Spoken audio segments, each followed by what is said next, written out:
আছে, সুস্থতার নেয়ামত নাই তো জীবনের কোনো দাম। টাকা পয়সা বাড়ি গাড়ি তেমন নাই, কিন্তু আল্লাহ সুস্থতার নেয়ামত যদি রাখেন, এর থেকে সুখের জীবন আর হতে পারে না। আল্লাহ আমাদের সুস্থতাকে দায়েমান কবুল করে। এখনো যারা ঘরে বিছানায় হসপিটালে অসুস্থ, আল্লাহ তাদেরকেও পূর্ণ সুস্থতার নেয়ামত দান করে। উলামায়ে কেরাম আলোচনা করেছেন, আগামী কাল আলোচনা আরো চলবে। আল্লাহ পাক এই মাহফিল ভরপুর কামিয়াবির সাথে কবুল করেন।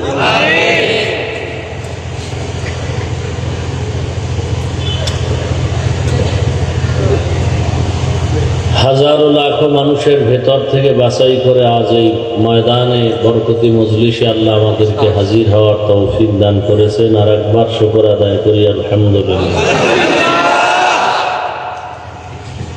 দরুদ ও সালাম সৈয়দুল মুরসালিন রহমতুল লিল আলামিন শফিউল মুজনিবিন খাতামুন নবিয়্যিন সৈয়দুস সাকালাইন ইমামুল মুরসালিন শফিউ আযম রাসূল আকরাম রহমত আলম নবিয়ুল আরব আল আজম হাবিব কিবরিয়া আশরাফুল আম্বিয়া সৈয়দুল আম্বিয়া হযরত মুহাম্মদুর রাসূলুল্লাহ সাল্লাল্লাহু আলাইহি ওয়া আলিহি ওয়া সাল্লামের উপর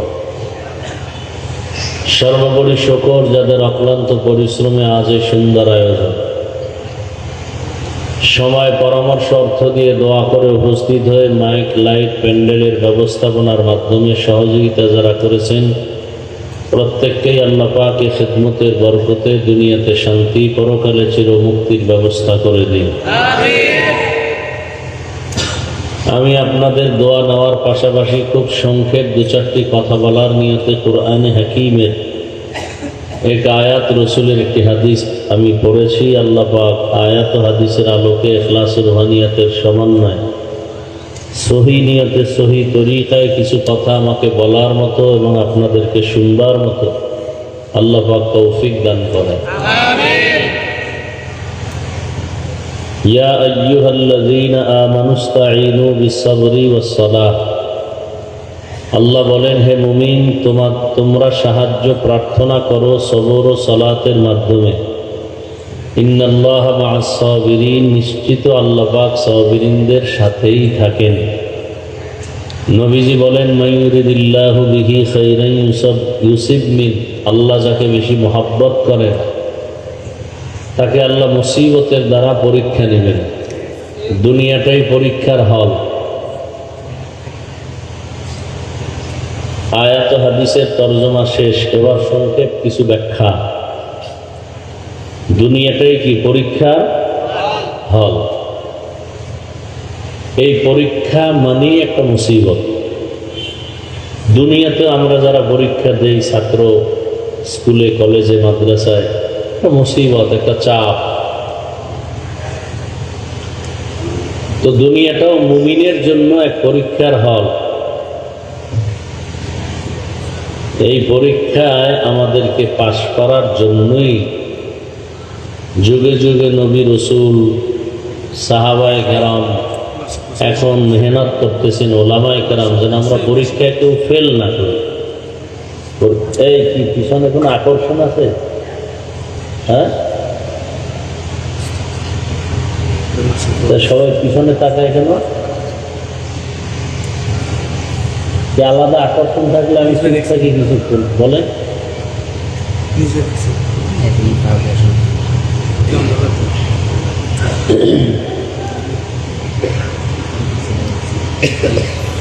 বয়ান করা এত সোজা না। ওয়াজ করা এক জিনিস আর আওয়াজ করা আর এক জিনিস।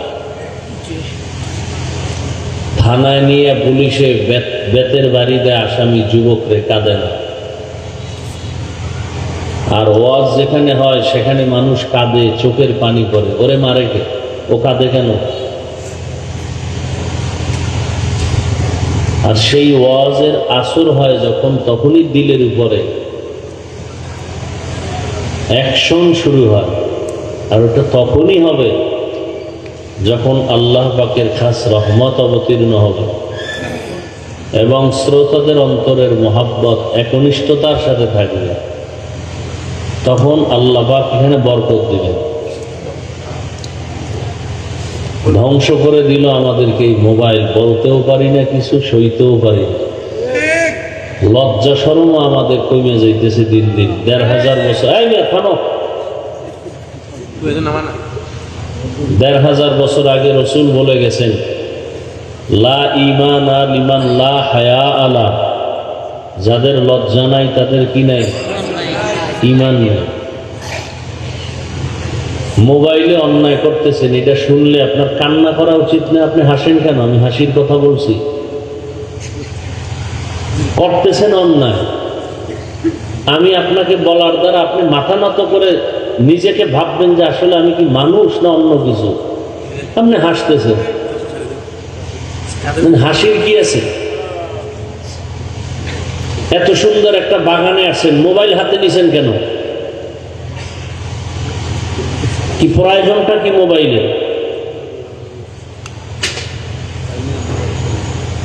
এটা এমন একটা বরকতের মজলিস যেখানে বসার সাথে সাথে সবার গুনাহগুলো আল্লাহ মাফ করে দিয়েছে।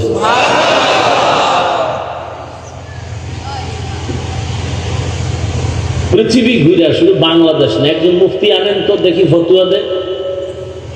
এই যে ছবি তুলতেছেন আপনারা, এটা হালাল বলুক, এমন একটা মুফতি আনেন তো দেখি কার শক্তি আছে বলা।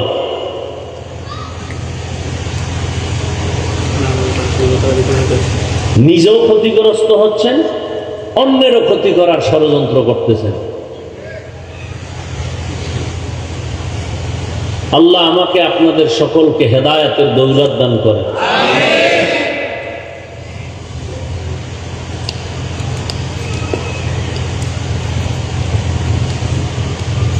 আপনি মোবাইল দিয়ে যা করবেন, এই কাজটা মিডিয়াওয়ালারা করতেছে না, বরং আপনার থেকে ওদেরটা একুরেট হচ্ছে, নিরেট হচ্ছে, নিখুঁত। আপনারটা ভেজাল। সকালবেলা ওদের থেকে ডাউনলোড করে নিতে পারেন যদি প্রয়োজন মনে করেন। আপনি কেন মোবাইলটা হাতে নিয়ে দেখাইতেছেন, হুজুর আমি এক মোবাইলওয়ালা আছি, আমার চিনেননি? আপনার আমার চেনার দরকার কি? আপনাকে আল্লাহ চিনি কিনা এটার হিসাব নেন। আমি চিনে লাভ কি? আমি তো চিনি আপনার এলাকার মাতবর। আল্লাহ তো জানে আপনি জানেন, আপনি চোর, আপনি ডাকাত, আপনি দুর্নীতিবাজ, আপনি চরিত্রহীন। জানেন সে আল্লাহ আল্লাহকে ঠিক করেন সবকিছু। আমার চিনে লাভ নেই। মানুষ জানে আমি হাফিজুর রহমান খুব ভালো, আল্লাহ তো জানেন আমি সারা রাত মোবাইলে হাত দিয়ে গুনাহ করি, চোখ দিয়ে তাকায় গুনাহ করি। তা আল্লাহ জানে। মানুষের কাছে ভালো হয়ে লাভ নাই, আল্লাহর কাছে ভালো হবে। দেখবেন মানুষ এমনি আপনাকে ভালো বলবে, কোনো পোস্টার লাগবে না। সহজ কথা। মানুষের কাছে ভালো হয়ে লাভ কি? ওই একা একা নামাজ পড়ে 10 রাকাত নামাজে মনে হয় মুরগিতেও পারত না, এই পরিমাণ বাড়ি মারে কপাল দিয়ে মাটিতে। 10 রাকাত 3 মিনিটে শেষ। আর মানুষের সামনে নামাজে দাঁড়াইলে 4 রাকাতে 5 মিনিট 6 মিনিট। কি লাভ কি এই নামাজ পড়ে? এই কারণেই তো নামাজও পড়ে সুদও খায়, নামাজ পড়ে ঘুষ খায়, মিথ্যা কথা বলে, অন্যের হক নষ্ট করে। এই তো নামাজ তো এইরকম উল্টা পাল্টা চালাকি করে নামাজে। এই নামাজে তো জাহান্নাম থেকে বাঁচাবে না, বরং আরো জাহান্নামে নিবে। নামাজ পড়লে কই যাবে? জাহান্নামে যাবে।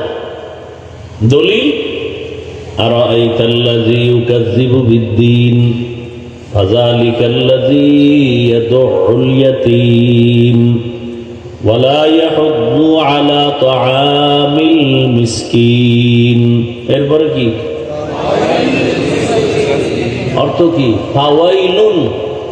ওয়াইল একটা জাহান্নামের তক্কার নাম, ভয়ঙ্কর একটা জাহান্নামের শাখা ওয়াইল।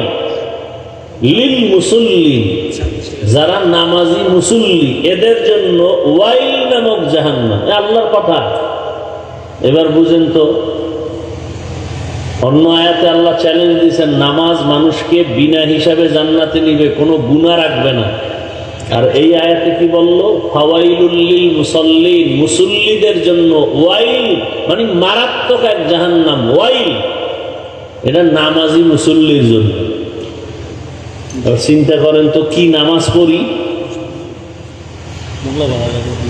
নামাজ পড়ি বিড়ি টানি, নামাজ পড়ি গালি দেই, নামাজ পড়ি গিবত করি, নামাজ পড়ছি যে ইমামের পিছনে বাইরে নাইমা সেই ইমামরে গালি, সেই ইমামের সমালোচনা, এই নামাজ। আমি যতক্ষণ কথা বলবো একটা আওয়াজ দিবেন না, আমি প্রশ্ন করলে জবাব দিবেন, তাও খুব ঠান্ডা আওয়াজ, একটা আওয়াজ দিবেন না, অনুরোধ। বেয়াদবি ক্ষমা চেয়ে বলছে। কোরআন হাদিসের কথা কোনটা সঠিক কোনটা বেঠিক না আলেম বলতে পারে, আপনি পারবেন? আপনি ঠিক বলার অধিকার কি, বেঠিক বলার অধিকার কি? এত আবেগ কেন?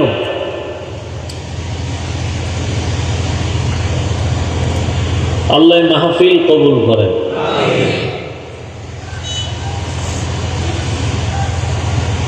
তো যাই হোক, সর্বাঙ্গে ঘা ঔষধ দিব কোথা? আমি নিজেও অপরাধী। এজন্য বয়ান বা ওয়াজ হওয়ার জন্য অনেক জায়গায় ওয়াজ করি, কখন কয়টা বাজে, টাইম কখন চলে যায় টেরও পাই। আবার কত জায়গায় বয়ানে বসে খোঁজা লাগে কি বয়ান করব। এসব কিছু এই শ্রোতাদের অন্তরের মহাব্বতার আকর্ষণের ব্যবধান, আর কিচ্ছু না। আল্লাহর রহমত তো আছেই। আপনি মোবাইল নিয়ে ব্যস্ত হলে তো আপনি এখানে বসছেন, আপনি আমার কি বয়ান শুনবেন? আপনি তো নিয়েই ব্যস্ত, আপনার কলমে তো বয়ান ঢুকবে না। আপনার কপালে তো খারাপ কেন? 24টা ঘন্টা মোবাইল মোবাইল মোবাইল, নামাজে যায়, মসজিদে যায় মোবাইল, বাথরুমে মোবাইল, ঘুমায় ঘুম নাই, সারা রাত মোবাইল মোবাইল, জেনা জেনা জেনা, চোখের জেনা, হাতের জেনা, পায়ের জেনা, অন্তরের জেনা। কি পরিমাণ মোবাইল, একটা সেকেন্ড বাদ নাই। মাওলায় ধৈর্য নিয়ে আসছে বেহেশতের বাগানে। এই জায়গাটায় কি গজবের জিনিসটা আলাদা রাখা যায় না? না, এও সেই গজব।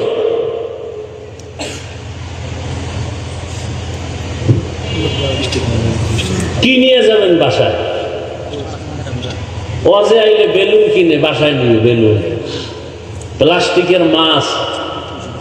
বাসায় গেলে যদি জিগায় কি পাইছে, যে মোনাজাতে বেলুন কবুল হয়ে গেছে, এটারে কান্দে লয়ে যাইব বাসায়, বেলুন পাইছে। হাসেন আপনারা? এগুলো এখন ফ্যাশন হয়ে গেছে। আল্লাহর কাছে যদি কবুল হইতো, ফজরে মসজিদে জায়গা দেওয়া যেত। সব আজান শুনে ঘুমায়, নামাজে যায় না।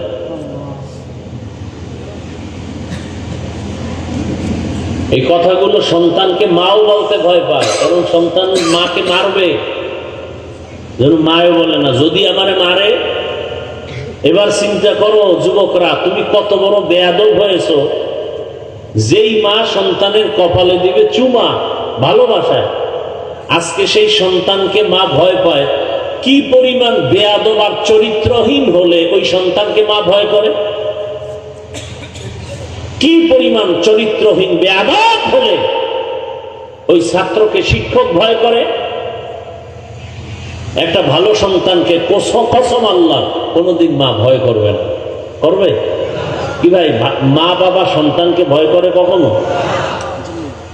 আবার এই কুলাঙ্গার আবার বন্ধু বান্ধবের সামনে কয় আমার বাপ মাঝে আমারে ভয় পায়, গর্ব করে আমার।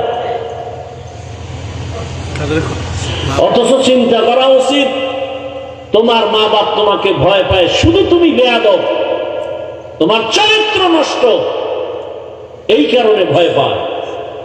কোন ভালো মানুষ, আদর্শমান সন্তানকে কোনদিন কোন মা বাপ ভয় পাবে না, প্রশ্নই উঠে না। এই কথাগুলো কেউ বলবে না, বলার নাই, শোনারও লোক নাই,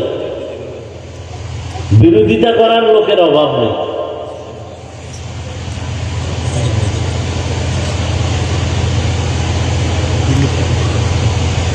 এত জ্বালা হইলে কেমনে বাঁচে মানুষ? ভিতরের জ্বালা, বাইরের জ্বালা, আল্লাহ বাঁচায় রাখছে, নাইলে বাঁচার উপায় নেই।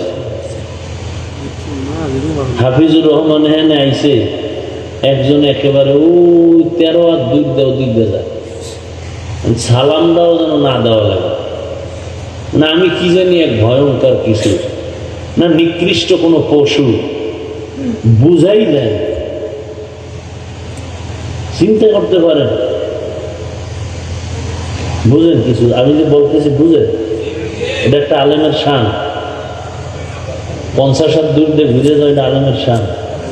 আমি কি পশু? হ্যাঁ, আমি পশু? কি এগুলো? জাতি কি শিখবে আমাদের থেকে? ওলামা কেরাম বুঝছেন কি বলছি? জাতি কি শিখবে? আল্লাহ হেদায়েত দান করুন। এই ঝামেলাতে দেখেন না কি গর্ব করে কইছে আলেমরা সব এক হইব, কি যে কাউর বাজছে, গর্ব করে কইছে, বেশি হয়ে গেছে গর্বটা। যে হাফিজুর রহমান এটা বলছকা দুনিয়া সব এক হইল, তোরা এক হইতে দিল। তেল আর পানি এটা মিলানো বড় কঠিন, জনমের মতো ঝাঁকানি দিল আবার জায়গা কিছুক্ষণ পর আলাদা, বড় কঠিন হাল। অন্তর যদি ঠিক না হয় তো উপরে দিয়ে মিলে লিখে হইবে। ওই যে কয় না কলবে কলবে মিল না হইলে, গান গায় না, কলবের মিল না হইলে উপরের মিল হইয়া কোনো লাভ নেই, কলবের মিল হওয়া দরকার।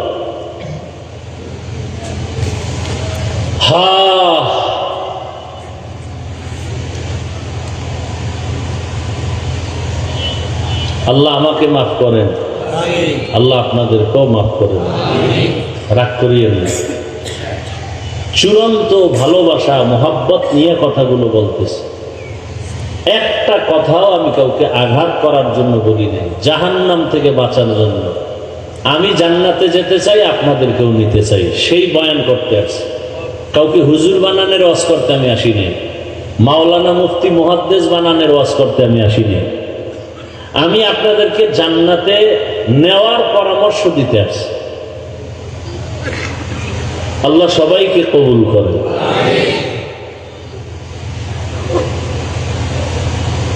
তো এই দুনিয়াটা পরীক্ষার হল, পরীক্ষা মানেই একটা মুসিবত। এই পরীক্ষায় পাশ করার জন্য সাহায্য লাগবে না হয় সম্ভব না, কারণ যেই হলে পরীক্ষা দিতে আসছি হলটা বড় মারাত্মক খতরনাক হল, দুনিয়া নামক পরীক্ষার হল, বড় কঠিন। ডানে বামে সামনে পিছনে চতুর্দিক থেকে শয়তানের আক্রমণ। এক শয়তান আমার বডির ভেতরে আছে নফস শয়তান, আর এক শয়তান আমগো ডাইনে বামে আছে মানুষ শয়তান, আর এক শয়তানি প্যান্ডেলের বাইরে আছে জিন শয়তান। কয়টা লইল? এই 3 শয়তানে যদি আমারে টানে, এবার আমার পাওয়ার কি? আল্লাহ কয় ওয়া খুলিকাল ইনসানু যায়ীফা, মানুষ তোরে আমি বড় দুর্বল করে বানাইছি। তাহলে আমার জন্ম সৃষ্টিটাও কি দুর্বল। এবার আসেন কেমন দুর্বল? আমরা পিপিলিকার কাছেও দুর্বল, একটা মশার কাছেও আমরা বড় দুর্বল। মশায় যদি মেজাজ গরম করে একটা বনিয়াদম ঘুমাতে পারবে না, পারবে? আমরা এতটা দুর্বল। এজন্য আল্লাহ বলেন তুমি একা পারবা না, 3 শয়তান তোমার পিছে লাগা। পরিবেশ যেটা এটাও খারাপ, বাসে লেখা আছে ধূমপান নিষেধ, আছে না নাই? এরপরও কেউ করেনি। ড্রাইভারও করে, হেল্পারও, কন্ট্রাক্টরও করে। নিষেধ করলে ধোঁয়াটা আমার দিকে মারে, আর আমার বাবার টাকায় পায়খানা খাই, তোমার কি? আছে না নাই? দুনিয়াতে বহু আকাম আছে, কিছু লাভ হয়, কিন্তু বিড়ি টানার মতো ফাও আকাম দুনিয়াতে আর একটাও নেই। মদ পান করলে এটা একটা আকাম, কিন্তু লাভ আছে না নাই? কি এখন না আছে? আল্লাহর কোরআনে তার লাভ আছে। মদ পান করলে কি আছে? হালকা লাভ আছে। কি লাভ? শরীরে এনার্জি হয়। এনার্জি বাড়লেই লঙ্গি ঠিক থাকে না, বউরে মা করে না। আপনাদের এদিকে কেউ মদ পান করে কেউ জিকির টিকির করছে? কেউ করেন। কিন্তু বিড়ি টানলে কি লাভ বলেন তো? একটা লোক বলেন যে এই লাভ, খোদার কসম আমি বিড়ি টানি। চেহারা সুন্দর হয়, যৌবন বাড়ে, মেধা বাড়ে, ও ঠোঁটগুলো লাল হয়। হ্যাঁ, কি হয়? কালো। ওদের কলিজা আরো 10 গুণ কালো। ঠিক। কোম্পানি পর্যন্ত এই কথা লিখে দিছে, ধূমপান বিষ পান। এতই বাঙালি থামে না।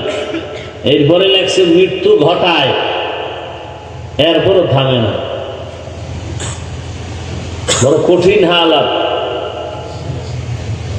তাহলে একটা ফাও আকাম হইলে বিড়ি টানা।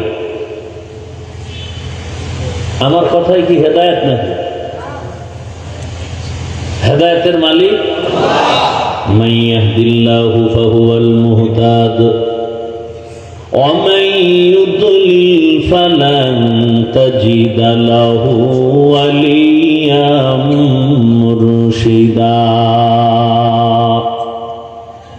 আল্লাহ যাকে চান হেদায়েত দিবেন, সে পেয়ে যাবে। আর যার কপাল খারাপ, ওই বান্দা হেদায়েত পাবে দূরের কথা, হেদায়েত পাওয়ার কোন মুর্শিদ পাবে না, পথ প্রদর্শক পাবে না। হেদায়েত বড় কঠিন হালাত। আল্লাহর কুদরতে হেদায়েতের চাবি দুনিয়ার কারো হাতে আল্লাহ চাবি দেন নাই। এ কারণে যে রহমতের নবীর চেহারা তাকায় দেখলেই জাহান্নামের আগুন হারাম, ওই রহমতের নবীর পার্শ্বে একটানা 13 বছর বয়ান শুনলো, খানা খাইলো আবু জাহাল, তারপর কপাল খুলে নাই, কালেমা পড়ে নাই। আর অন্যদিকে 27 বছরের একটা যুবক তরবারি নিয়ে দৌড়ায় নবীকে জবাই করার জন্য। নাম কি? কয় বছর? 27 বছরের যুবক তরবারি নিয়ে দৌড়ায় আমার রসুলকে জবাই করবে। এক নজর দেখা মাত্র তরবারি ফালাইয়া বলেন, ইয়া রাসূলুল্লাহ, আমাকে মাফ করে দেন, কালেমা পড়ায় আমাকে মুসলমান বানায় দেন। এর নাম হেদায়াত, এর নাম কপাল। আবু জাহাল 13 বছর নবীর বয়ান শুনলো, কাছে থাকলো, কালেমা কপালে আসে নাই, বরং হাতের মুষ্টির মধ্যে পাথর নিয়ে বলে, আব্দুল্লাহর সন্তান মুহাম্মদ, বলো আমার হাতের মুষ্টির মধ্যে কি আছে? রহমতের নবী বলেন, আমি বলতে পারলে কি লাভ হবে? বলে, আমি তোমার উপর ঈমান আনবো, আল্লাহ মানবো, কালেমা পড়বো। রহমতের নবী বলে, আমি বলতে পারি না আপনার হাতে কি আছে। কেন পারো না? কারণ আমি গাইবের মালিক না, গাইবের মালিক একমাত্র আল্লাহ। ইয়ালামু মান ফিস সামাওয়াতি ওয়াল আরদিল গায়বা ইল্লাল্লাহ। হে রাসূল, আপনিই বলে দেন, আসমানের বাসিন্দারা কেউ গায়ব জানে না, জমিনের বাসিন্দারা কেউ গায়ব জানে না, একমাত্র গায়বের মালিক আল্লাহ। যেই কুদরতের ক্ষমতার দ্বারা গায়েব জানে, এই ক্ষমতায় দুনিয়াতে আর কেউ গায়েব জানে না। যদি কেউ মনে করে আল্লাহর মতোই কোন পীর বা অন্য কেউ গায়েব জানে, সাথে সাথে তার ঈমান চলে যাবে। কারণ আমার আল্লাহ এক, আল্লাহর গুণের বেলায় তিনি এক, ক্ষমতার বেলায় তিনি এক। কি কোন অংশীদার নাই, সহযোগী নাই। লাম ইয়ালিদ লাম ইউলাদ লা ইয়াকাস, লাম ইয়ালিদ লাম ইউলাদ লা কাস ওয়ালিদ মাউলুদেরা ও খালেকাস। আল্লাহর মতো আর আল্লাহ নাই, তার ক্ষমতার মতো কারো ক্ষমতা নাই, তার গুণের মতো কারো গুণ নাই। এরপরে নবী বলেন, আচ্ছা আমি তো বলতে পারি না কি আছে, তবে নবী বললেন হাতের মুষ্টিতে কি আছো তোরা নিজের একটা আওয়াজ দে। সাথে সাথে পাথরগুলো কালেমার আওয়াজ দিল। আবু জাহাল পাথরগুলো জমিনের মধ্যে ফেলে বলে, তুমি এত বড় জাদুকর আমি জানি না। এর নাম কপাল।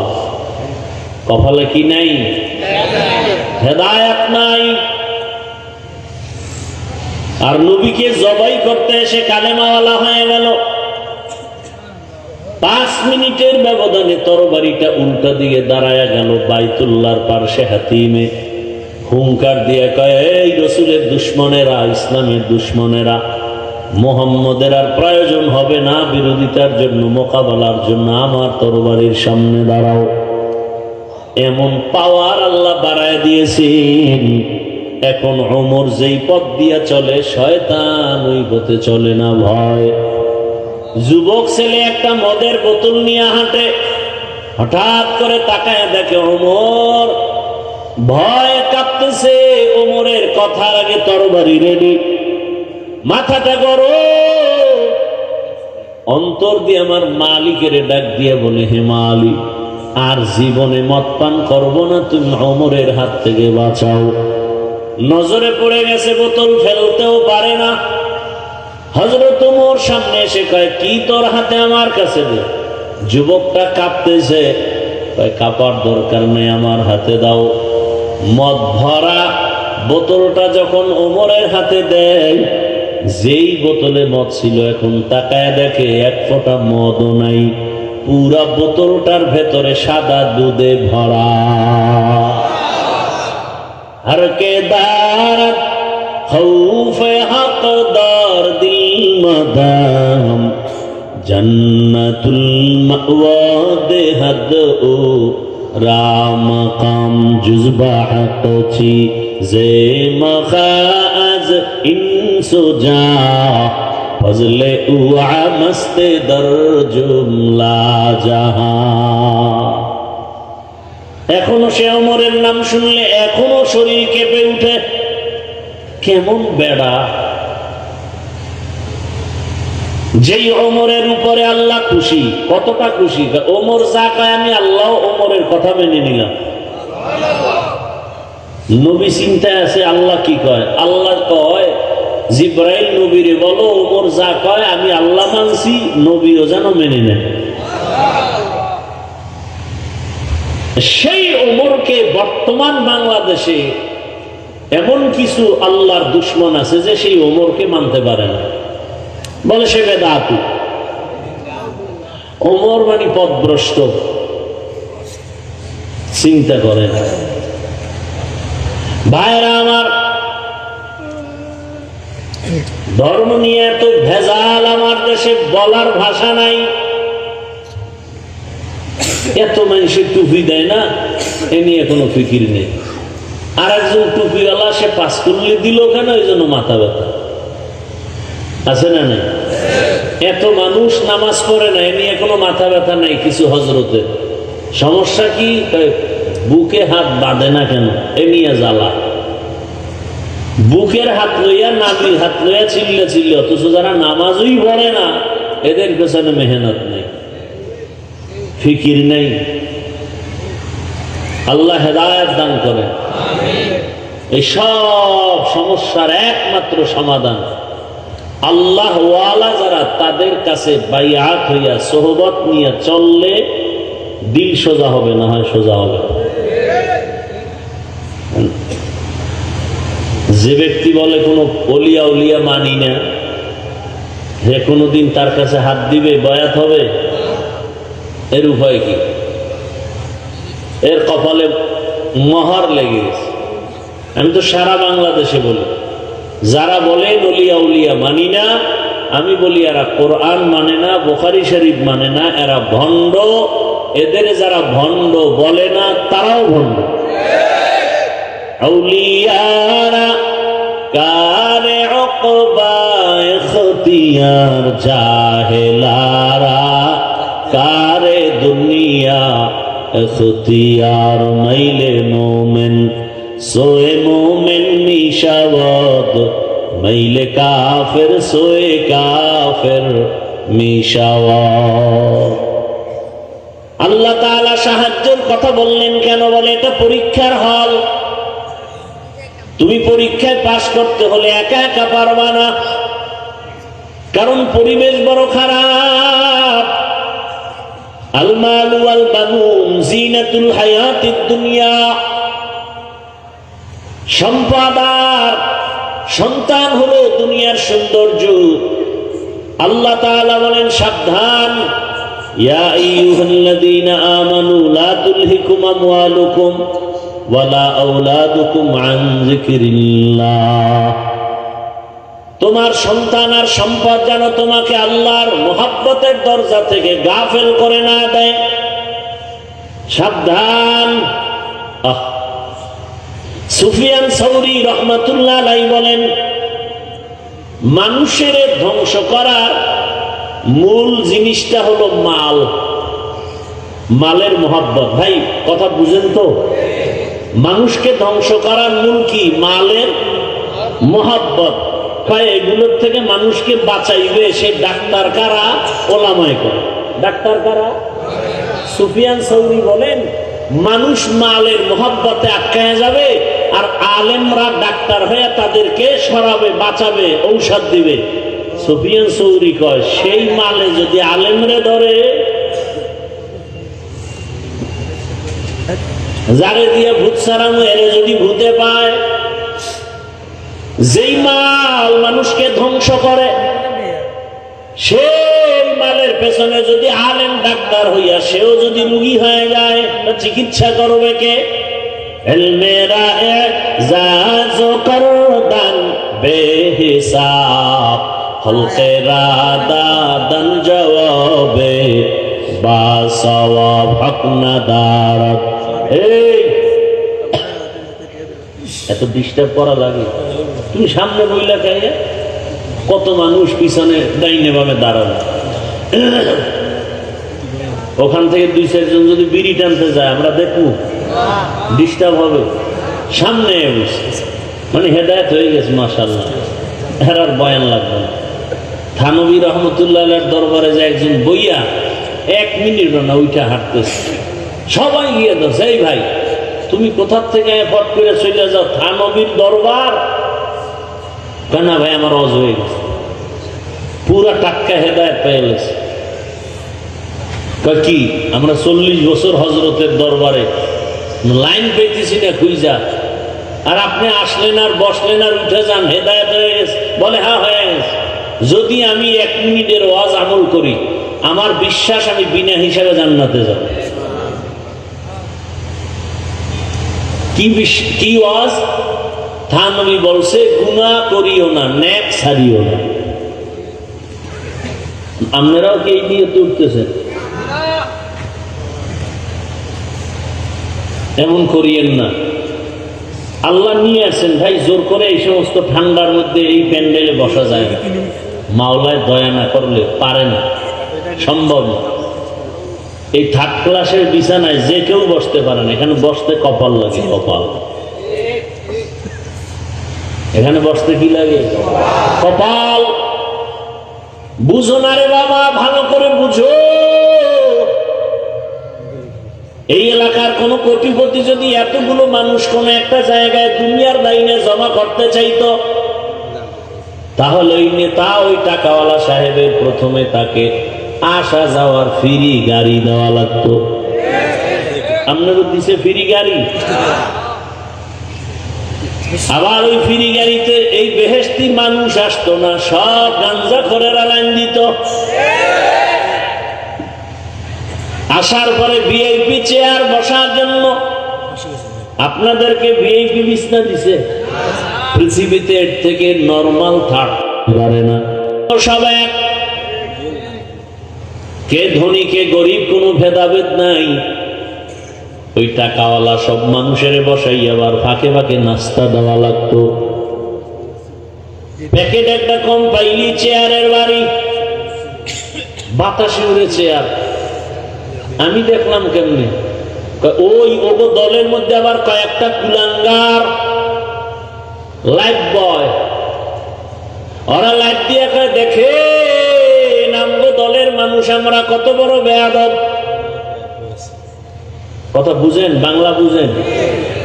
এখানে এই দলের একটা মিটিং, হেনে নাস্তা লইয়া কি হইছে না হইছে এটা লাইভ দিয়ে যে দেখায়, ও কুলাঙ্গার না? সারা দেশের মানুষের দেখায় আমরা কত বড় বেয়াদব। দেখেন আমরা নিজেরা কিলে কিলি লেগে গেছি। আমার কথা যুক্তি আছে না বানায় বলতেছি? এটা হইতে পারে? কোন দলের আদর্শবান সদস্য করতে পারে? টুকটাক তর্ক বিতর্ক হবে, এটা লাইভ দিবে কেন? জাতিকে জানাইবে কেন? সে আপন লোক হয় কিভাবে? আপনাদের নাস্তা টাস্তা দেওয়া হয়েছে মোনাজাতের পরে? কপাল বড় খারাপ। এইবার খেয়াল করেন, খেয়াল করেন, মানুষ কিন্তু মানুষ, খুব বুঝার বিষয়। এই মেধা আল্লাহ আর কোন মাখলুককে দেন নাই, মানুষকে দিছেন। এরপরে এতগুলো মানুষকে ওই সাহেবের নিয়ন্ত্রণের জন্য কত পুলিশের দরকার, কত আর্মি, কত র্যাব। সর্বশেষ ভয় থাকলে কুত্তা নিয়ে হাজির। কারণ মানুষের উপরে বিশ্বাস নাই, বেঈমানি করে ফেলে। কিন্তু একটা কুকুর জীবন দিবে, কোনোদিন বেঈমানি করবে না। এবার আপনারা বলেন তো, এই যে এতগুলো মানুষ আপনারা বসে আছেন এই ঠান্ডার ভিতরে, নিয়ন্ত্রণের জন্য কত প্লাটুন পুলিশ আছে? হ্যাঁ, একটু আকল দেয় খাটান তো। এতগুলো মানুষ, যে যেখানে দাঁড়ানো, যে যেখানে বসা, চুপচাপ, কে কোথায় বসছে কোনো খেয়াল নাই। পেটে ক্ষুধা আছে, ওদিকে চিন্তাও নাই। এমনকি টেলিফোন করলেও এখন আর কেউ কল ধরবে না, কেটে দেবে। কথা ঠিক না? আবার দিছে, আবার কাটবে। এইভাবে 4-5 বার দিলে তো মাথা গরম হয়ে যাবে। মাথাটা নত করে একবার রিসিভ করে আসতে বলবে, এই মেয়ে এতবার খাইতে দিই, তুমি আবার কল দাও। ধমক একটা দিয়ে ছেড়ে দিবে। আর যদি টেলিফোন কর্নেওয়ালা ঘরের ম্যাডাম হয়, তাহলে আজ রাত্রে খবর আছে। আচ্ছা, একটু চিন্তা করেন তো, একটা পুলিশ নাই, র্যাব নাই, এতগুলো মানুষ চুপচাপ, কোনো আওয়াজ নাই। এটা কেমনে সম্ভব? বুঝলে এক কথায় হেদায়াত। ইসলাম মানলে এটা সম্ভব। কি মানলে? ইসলাম ছাড়া আর কেউ পারবে না, আল্লাহর কসম। এটা ইসলাম পারে, আর কেউ পারে না। এজন্যই তো আমি চ্যালেঞ্জ দিয়ে বলেছি, আল্লাহর কসম করে, ইসলাম যতদিনে জমিনে কায়েম হবে না, ততদিন পর্যন্ত জমিন ঠান্ডা হবে না, জাতীয় শান্তি পাবে না। আল্লাহর কসম। শান্তির ঠিকানার নাম ইসলাম। আপনি মানেন না সেটা ভিন্ন কথা। কত লোক নামাজ পড়ে না, আছে না এখানে? তার মানে কি নামাজের প্রতি আগ্রহ আছে না? আছে। এই জন্য তো ঝগড়া নাই। হ্যাঁ, তার সাথে তর্ক, তার সাথে যুদ্ধ। যদি বলেন নামাজ পছন্দ করি না, একথা বললেই সে বেঈমান। একজনে দাড়ি রাখে না, কোনো ঝগড়া নাই, তার ঈমান আছে। যদি বলে দাড়ি পছন্দ করি না আর ছাড় নাই, সে বেঈমান হয়ে গেছে। কথা বুঝেননি আমার? পর্দা করেন না আপনি মুমিন, অন্তরে আগ্রহ। আর যদি বলেন পর্দা পছন্দ করি না, আপনার সাথে কোনো আপোষ নেই, আপনি বেঈমান হয়ে গেছেন। পর্দা না করার, পর্দা পছন্দ না করা এক না। তো ইসলাম এমন শান্তির এক জমিনের জন্য আল্লাহ দিয়েছে। এই ইসলামের অনুকূলে যারা থাকবে, এরা দেখেন না আওয়ামী লীগ করে। আওয়ামী লীগ বাংলাদেশের লোক সব মরে গেছে না? আছে, আছে মানে বাদশার হালাতে খায়, ঘুমায়, কোনো টেনশন নাই। বিষয় কি? ওই মাদ্রাসায় টাকা দেয়, মসজিদে টাকা দেয়, আলেম ওলামার সাথে কলিজার মোহাব্বত, কারো উপরে কোনো জুলুম করে না, গালি দেয় না, 5 ওয়াক্ত নামাজ পড়ে। এরকম বিএমপির মধ্যে বহু আল্লাহর বান্দা আছে না নাই? মাদ্রাসায় টাকা দেয়, মসজিদে দেয়, দাড়িওয়ালা 5 ওয়াক্ত নামাজ বা জামাত আদায় করে। এ কারণে যত তুফান হোক না কেন, ওলামায়ে কেরামের বরকতে তার উপরে কোনো বিপদ আসে না। শান্তির ঠিকানাই তো এটা, রাসূল তো চ্যালেঞ্জ দিয়ে গেছেন, 2 জিনিস আঁকড়ায় ধরো, জীবনে সম্মান যাবে না, ঈমান যাবে না, অশান্তি আসবে না। 1, আল্লাহর কোরআন আঁকড়ায় ধরো, 2, নবীর আদর্শ সুন্নত। এই 2 জিনিস আঁকড়ায় যারা ধরবে তাদের জিন্দেগি শান্তির জীবন। আল্লাহর সাহায্য চাও, দুনিয়াটা কিছুই না রে বাবা। ও আমার কলিজার যুবক, কয়দিন আর বাহাদুরি করবা, কম তো করো নাই। মনে চাইছে দাড়ি রাখবা না, রাখো নাই। মনে চাইছে পার্কে পার্কে দৌড়াবা, দৌড়াইছো। মনে চাইছে সারা রাত মোবাইলে গুনাহ করবা, করেছো। মনে চাইছে নামাজ পড়বা না, পড়ো নাই। এখনো কি তওবা করার অন্তর আসে নাই? আরো কি গুনাহ করতে মনে চায়? বলো আর কতদিন করবা? বলো তোমার আশা কতদিন করলে পূরণ হবে? আর কত রাত মোবাইল চালাইলে আশা পূরণ হবে বলো? আর কতদিন পার্কে পার্কে গুনার আড্ডা দিলে তোমার আশা পূরণ হবে বলো? এবং এ কথাও বলো তোমার হায়াতের বাকি আছে আর কতদিন? চোখের সামনে লাশের মিছিল, ঘুমের বিছানায় তাকাও যুবকের লাশ, পানির মধ্যে তাকাও যুবকের লাশ, গাড়ির নিচে তাকাও যুবকের লাশ। ও আমার কলিজার যুবক, এখনো কি তোমার হুঁশ আসে নাই? তোমার লাইনের জাতি ভাই গোটা দুনিয়াটাকে জাগরণ তৈরি করে কবরে চলে গেল, রক্তের ফোঁটা জমিনে ফালায় দিয়া শাহাদাতের দরজা দিয়া চলে গেল। আর জাতি কি বুঝায় গেল? যুবকের বুঝায় গেল, এর যুবক, টাকা দিয়া পশু কিনা যায়, আমি হাদিকে কিনা যায় না। এরপর হুঁশ হয় নাই। তুমি মোবাইলে আকাম দেখবা সারা রাত, এজন্য তুমি এমবি ভরার জন্য মায়ের টাকা চুরি করো, বাবার টাকা চুরি করো, ঠিক নেই? আর তোমার জাতি সেই যুবক রাস্তা দিয়ে হাঁটে, মানুষ এসে এসে টাকা দেয়, খবর নেই। 50,000 টাকার বান্ডিল দেয়, কেন? অ্যাকাউন্টে কোটি কোটি টাকা জমা। তোমরা সাক্ষী দাও, যেই ছেলের কথা বলতেছি, এত টাকা ও কোনোদিন কি লাইভে এসে বলছিল আমাকে টাকা দাও?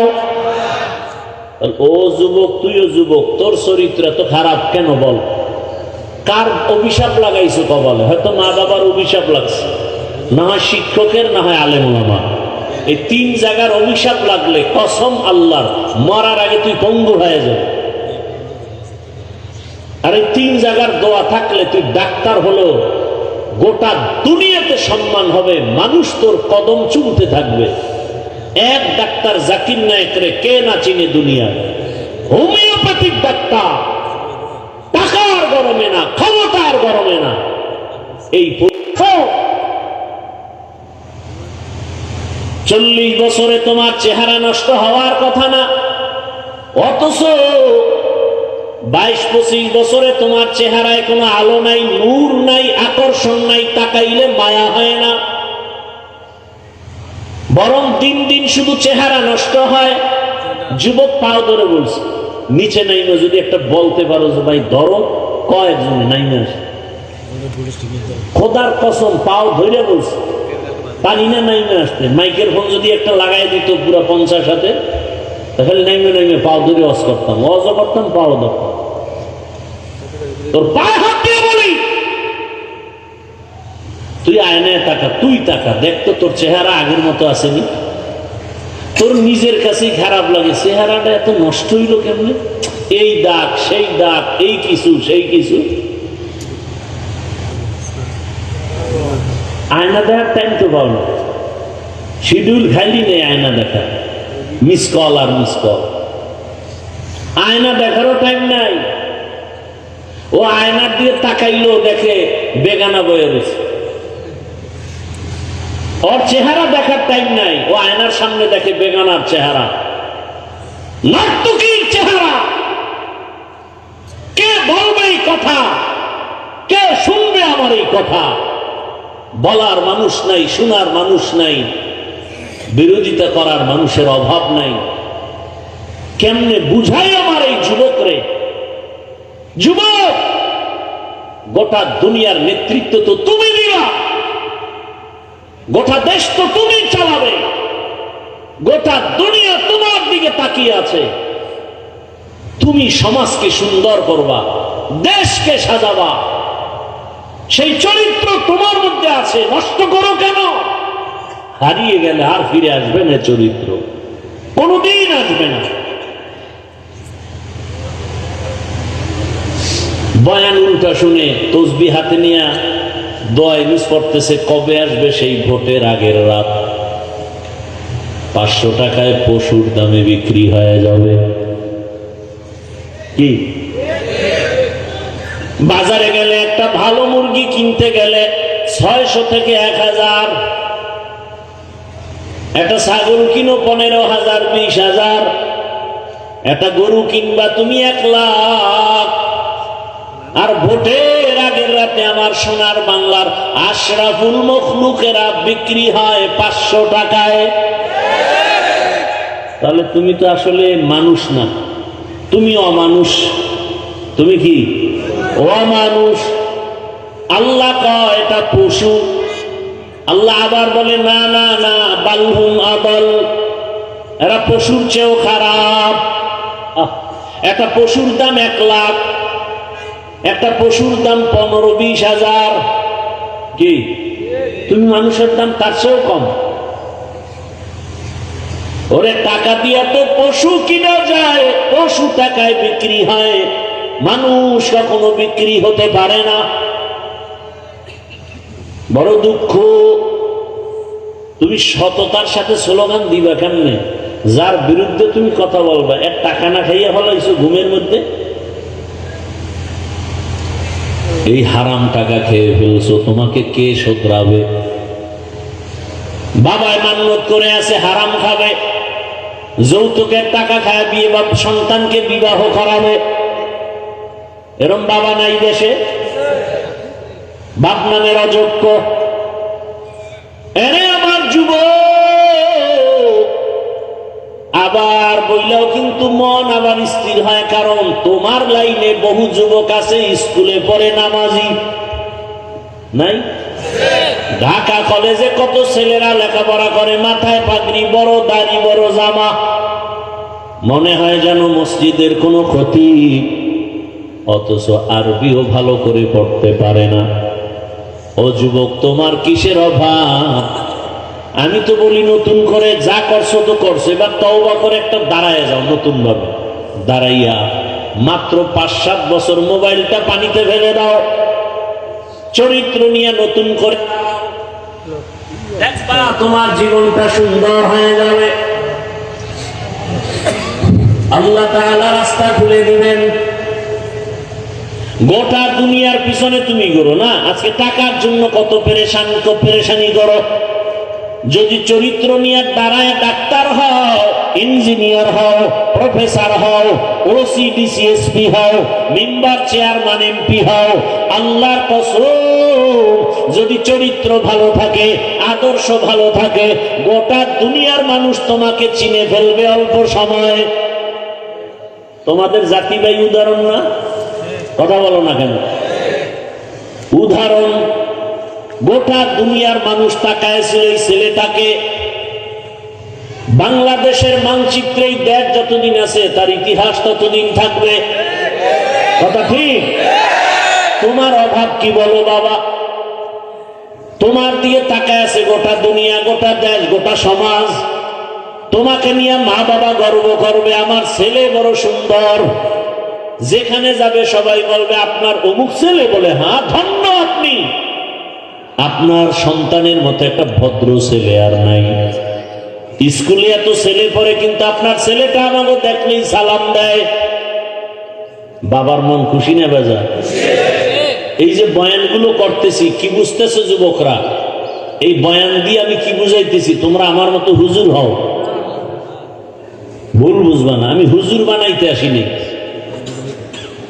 হুজুর বানানের বয়ান কর্মেওয়ালা আমাদের ওলামায়ে কেরাম আলহামদুলিল্লাহ অভাব নেই। দ্বিতীয়ত, আমার দেশে আলেম ওলামা পীর মাশায়েখ হুজুরের অভাবও নাই। আমার দেশে আদর্শবান ডাক্তারের অভাব, আদর্শবান ইঞ্জিনিয়ারের অভাব, আদর্শবান প্রফেসরের অভাব। আমার দেশে আদর্শবান ওসি ডিসি এসপির অভাব। আজ আমার দেশের প্রত্যেক থানা জেলার ওসি ডিসি এসপি আদর্শবান নামাজি যদি হতো, আমাদের এত চিৎকার দেওয়া লাগতো না। সমাজে বয়ান চলতো, আমল চলতো, সুদখোরের পেছনে অনুমতির জন্য দৌড়ানো লাগতো না। চিন্তা করেন, মানুষের পাও ধরে ধরে বয়ান করি, পাও ধরে ধরে। হিন্দুর বিরুদ্ধে বলি না, খ্রিস্টানের বিরুদ্ধে বলি না, আর সেই ওয়াজ করতে যদি অনুমতি লাগে। এই দেশে বাঁচা না বাঁচা আর কি আছে? এই মুসলমানের দেশ। আপনাদের দোষ 99 গুণ বেশি, 99% দোষ আপনাদের। এখানে ওয়াজ চলতেছে, আপনারা হাজির হইছেন, কোরআন হাদিসের বয়ান চলতেছে, কোরআন অনুযায়ী বয়ান চলতেছে। কোনো বেয়াদব যদি এসে বলে যে এটা হবে না, সাথে সাথে ধইরা হাতে পায়ে রশি লাগায় বাইন্দা যে তুই এনে রং চা খা। মোনাজাত হওয়ার পরে এখান থেকে বেরোবি। বেদবি করলি কেন কোরআনের বাগানের সাথে? এ শাস্তি। এক বেয়াদবকে শাস্তি দিলে গোটা দেশ সোজা হয়ে যেত। আমার আল্লাহর কোরআনটা একটু দুর্বল। এটায় পরিবার নীতি আছে, সমাজ নীতি আছে, অর্থনীতি আছে, শুধু রাজনীতি নাই। হ্যাঁ, এই কোরআনে সুলাইমান নবীর রাজনীতির কথা আছে। পুরা দুনিয়া চালাইছেন সুলাইমান নবী, ঘটনা আছে। ইউসুফ নবী মিশরের অর্থমন্ত্রী ছিলেন, ঘটনা কোরআনে আছে। যদি বলো কোরআনে নাই, তার মানে হলো কোরআন সব দিক থেকে পরিপূর্ণ, রাজনীতির বেলায় কোরআন শরীফ দুর্বল। এই কথা বললে তার ঈমান থাকে? কোরআনে যদি রাষ্ট্রনীতি না থাকে ওই বয়ান করব না, থাকলে সবার করতে হবে। কথা বলেন না কেন? বলে হুজুর কোরআন হাদিসের বয়ান কইলেন, বাইরের থেকে বইলেন না। বোঝো কোরআন হাদিস কিছু? সালাম দিতে পারে না, MA pass, IA pass, BA pass, সালাম পাস করে না। আছে না নেই? সালামালাইকুম সালাম দেয়, সালামালাইকুম তোর উপরে ঠাডা ভরুক, হেকা আলাইকুম তোর উপরে আগে ভরুক, সালাম দেয়। লজ্জা শরম কই? আসসালামু আলাইকুম, শুধু এই দুইটা শব্দ, এটা পারে না, আর সব পারে। আর একজনে আবার স্টাইল করে দেয় আসসালাম আলাইকুম। হুজুর একজন পাইয়া স্টাইল করছে, তো হুজুরে যে চালাক বুঝে না, জিগায় হুজুর কেমন আছেন? হুজুর কয় শুকুর আলহামদুলিল্লাহ। তো হুজুর আপনি শুকুর বললেন কেন? শুকুর বলবেন না? কপাল তোর দাও খারাপ, আমার দাও খারাপ। আমি যে শুকুর বলবো, এই নকটা তো তুই সালামে নিয়ে গেছ, আমার তো শুকুর বলা ছাড়া উপায় দেয়। বেয়াদবি ক্ষমা চাই। একটা কথা যদি কোরআন হাদিসের বাইরে বলি, জিহ্বা কেটে ফেলবো। আসো, কেউ আসলে আসো। কোরআন শরীফের মধ্যে যদি রাজনীতি না থাকে, কোরআন আমি মানি না। কোরআনে নাই বলতে কিচ্ছু নাই। পরিবার নীতি আছে, রাষ্ট্রনীতি আছে, সমাজ নীতি আছে, অর্থনীতি আছে। 20টা বছর লেখাপড়া তো করলাম ডাউলের পানি আটার রুটি খাইয়া। এই কোরআনই তো বলে কয়টা নক্তা, কয়টা জের, কয়টা জবর, কয়টা পেশ, কয়টা অক্ষর, কয়টা শব্দ, কয়টা বাক্য, কয়টা আয়াত আছে, কয়টা সূরা আছে, নামাজের আয়াত কয়টা, রোজার আয়াত কয়টা, যাকাতের আয়াত কয়টা, সমাজের আয়াত কয়টা, পরিবার নীতির আয়াত কয়টা, রাষ্ট্রনীতির আয়াত কয়টা, তার ব্যাখ্যা কি, ফতোয়া কি, মাসআলা কি, তাফসির কি, পড়তে পড়তে পড়তে পড়তে জীবন শেষ। ময়দানে আসছি, এখন কোরআন নিয়ে বয়ান করতেছি। কোন সুদখোর, কোন আল্লাহর দুশমন এসে যদি কয় হুজুর বয়ানটা এমন করেন, ওরে কি পরিমাণ রিমান্ডের মাইট দেওয়া দরকার। এই যে বললাম 99 গুণ দোষী আপনারা। না একজন আলেমকে অপমান করার আপনি তালি দেন হাতে বয়ে, না? আপনার তো এই কথা বলা উচিত। বাবার সাথে সন্তানের তর্ক হয় না, তার মানে বাবারে কেউ গালি দিলে সন্তান চুপ থাকবে? এটা দিয়ে বুঝেন, ওটা বুঝেন না। যে আমি নামাজ পড়তে পারি না, দাড়ি রাখতে পারি না, পর্দা করতে পারি না, তবে আমি আল্লাহকে ভালোবাসি, রসুলকে ভালোবাসি, আর সেই ভালোবাসা পাইছি আলেমের দ্বারা, কোরআন হাদিসের দ্বারা। অতএব আলেমের সাথে আমার দূরত্ব থাকুক, যা কিছু থাকুক, কিন্তু অপমান হতে দেব না। ওর কলম ভয় হলো। আমি নামাজ পড়ি না, কিন্তু খবরদার আমার ইসলাম, কোরআন হাদিস, আল্লাহ, রসুল, আলেম ওলামা নিয়ে বললে ওখানে আমি ছাড় দিব না। কিসের ভয় পান? আল্লাহ হেদায়েত দান করুন। আরে ভাই, কোরআনটা বুঝেন কিছু। ভারতের মধ্যে হাজার হাজার মাদ্রাসা আগুন দিয়ে জ্বালায় দিয়েছে ব্রিটিশরা। হাজার হাজার আলেমকে ফাঁসি দিয়ে গাছের সাথে লাট ঝুলায় রাখছে দিল্লি রাজধানী কলকাতায় রাস্তায়। উদ্দেশ্য কি? কোরআনের এই আওয়াজ বন্ধ করবে। আল্লাহ তো চ্যালেঞ্জ দিচ্ছেন, এটা হেফাজত কোনো হিসাবের হাতে দি নাই। এই কোরআন হেফাজতের জিম্মা কোনো নবীর হাতে দেই নাই, ডাইরেক্ট কে নিছেন? এই জন্য এটা যত বন্ধ করতেছে তত বাড়ে। পারছে কমাইতে? মাদ্রাসা ব্যাঙের ছাতার মতো, ব্যাঙের ছাতার মতো, বলে না? বলে না? বাংলাদেশে যারা বুঝ আছে, জানা আছে, জ্ঞান আছে, শুধু তারা জবাব দিবেন। বাংলাদেশে স্কুল, প্রাইমারি, এডি বেশি না মাদ্রাসা বেশি? না, আপনার অ্যান্সার ভুল। কি ভাই, আপনি বলছি আপনারা না জানলে জবাব দিবেন না? আন্দাজে একটা জবাব দিয়ে রাখলেন কেন? এখানে বহু শিক্ষিত মানুষ আছে। বাংলাদেশে প্রাইমারি স্কুল হিসাব করলে গড়ে অনেক বেশি। প্রত্যেক গ্রামে গ্রামে স্কুল আছে, ঘর আছে, সব আছে, কিন্তু বাংলাদেশের বহু অঞ্চল আছে মাদ্রাসা নেই। কথা ঠিক না? তাহলে ব্যাঙের ছাতার মতো তো স্কুল আর প্রাইমারি হয়েছে, মাদ্রাসা হয়নি। অথচ একটা দোষ দিয়ে দিল ব্যাঙের ছাতার মতো। এটা মুসলমানের বাচ্চা এই কথা বলতেছে, ব্যাঙের ছাতার মতো। অথচ মাদ্রাসায় পড়লে একটা চরিত্রহীন মানুষ চরিত্রবান হয়। ডিসি সাহেব টেবিলে বসে কোরআন শরীফ পড়ে। ডিসি সাহেব, আপনি কোরআন শিখলেন, সরকার শিখে? না না হুজুর, ওই যে ছোটবেলা মক্তবে আব্বা আম্মা পড়াইছে না, সেই সময় শিখে ফেল। ওখানে গিয়ে কি করে? সরোয়া সরেয়া। আমার মাদ্রাসায় এসে ওই ছেলে এখন কি পড়ে? সরোয়া। মাদ্রাসা আছে না? আছে। ব্যবধান কোথায়? সন্তানটা স্কুলে গিয়ে পড়ে সরোয়াতে ওয়াজাগার। ওই একই অক্ষর মাদ্রাসায় এসে সন্তান পড়ে সরোয়াতে ওযু। একই অক্ষর। স্কুলে গিয়ে পড়ে সরায়াতে আপা, মাদ্রাসা এসে পড়ে সরায়াতে আল্লাহ।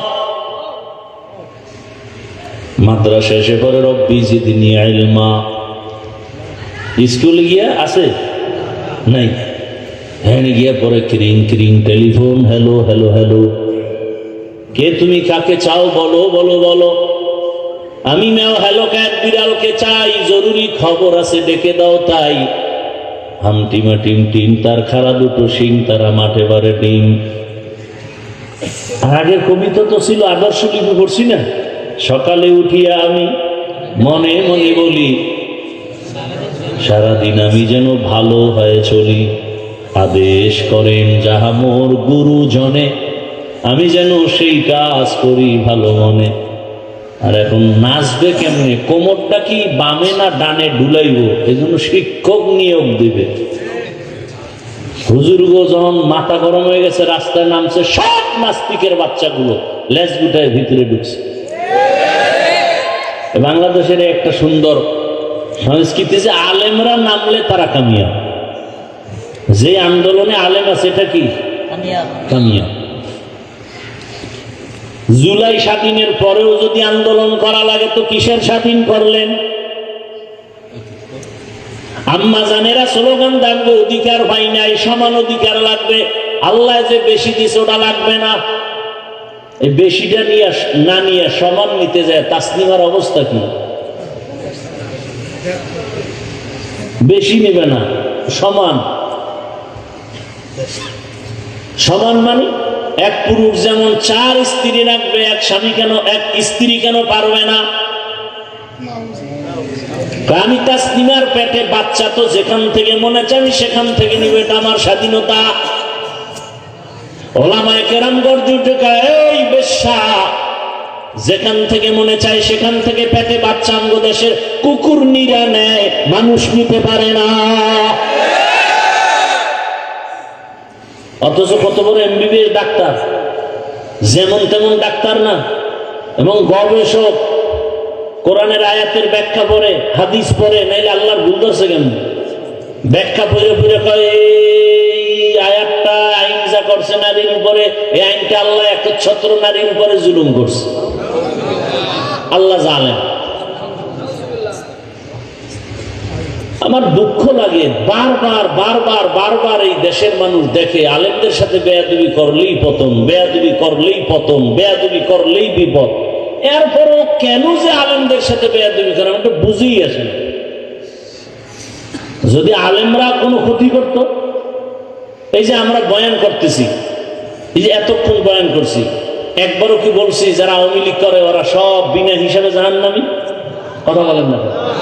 যারা বিএনপি করে এরা 100 বছরের জন্য জাহান্নামী? কথা বলেন।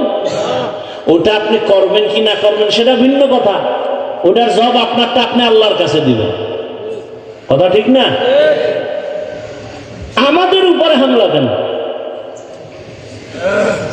আউযুবিল্লাহ নাই, বিসমিল্লাহ নাই, ফট করে মসজিদ দখল করবো, আছে না নাই?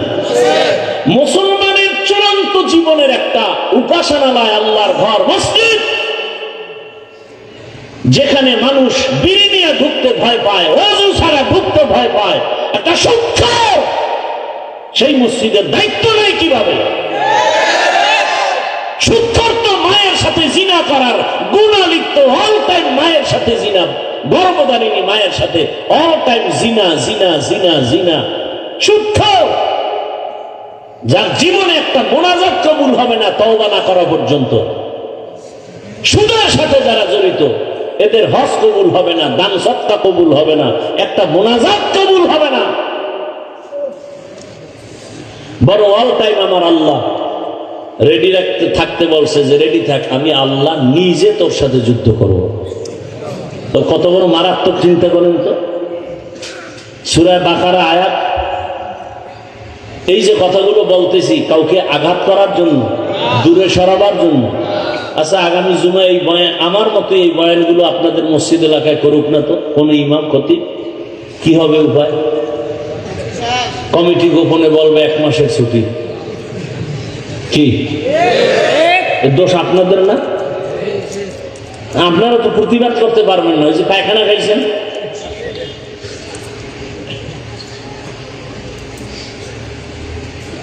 কোরআন হাদিসের বাইরে যদি কোনো আলেম কথা বলে, আপনাদের দরকার নাই, আমরা জিহ্বা কেটে দিব, আমাদেরকে বলেন, কোনো কথা নাই। কোন আলেম যদি কোরআন হাদিসের বাহিরে কিছু বলে, সেই দিন আর নাই যে চুপ হিসাবে কিছু করবে, আমাদেরকে বলেন, আমরা সোজা করবো, আমরা ইনশাআল্লাহ। আপনি কি বুঝেন কোরআন হাদিসের বাইরে আর ভিতরে? কোরআন হাদিসের ভেতরে যদি বয়ান করি, সুদখোরের বিরুদ্ধে বলতে হবে না? ঘুষখোরের বিরুদ্ধে বলতে হবে না? জালেমের বিরুদ্ধে বলতে হবে না?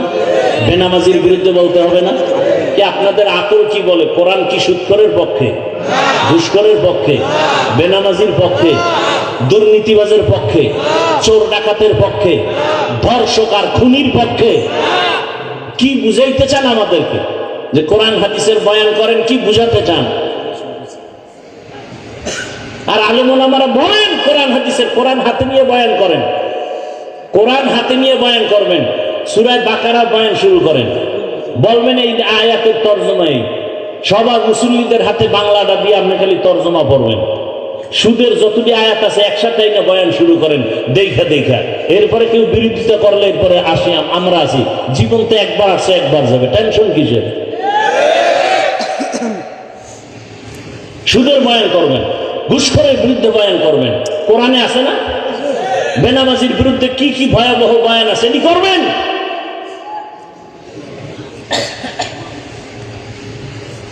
বেপরদায় যারা চলে এদের বিরুদ্ধে কি বয়ান, জেনার শাস্তি, চোরের শাস্তি, মানুষকে ধোঁকা দেয় এর শাস্তি কি, ব্যবসায় গিয়ে মালে ভেজাল করে এদের শাস্তি কি, কোরআনের আয়াত লয়ে বয়ান করে।